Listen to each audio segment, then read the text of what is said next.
I wish this Ramadan you will be rewarded with Allah's blessings and forgiveness. There are thousands of flowers, but the rose is different.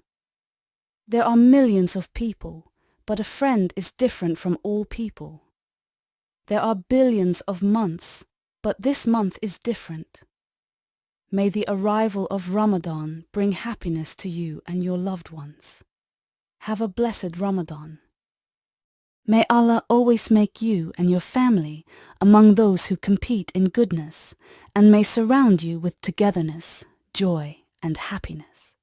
May Allah reward you and your family with Jannah, as well as honoring you with reaching the month of Ramadan. I send my best wishes and warm hugs to you and your families for a month of Ramadan full of peace, health, and happiness. Happy Ramadan to all.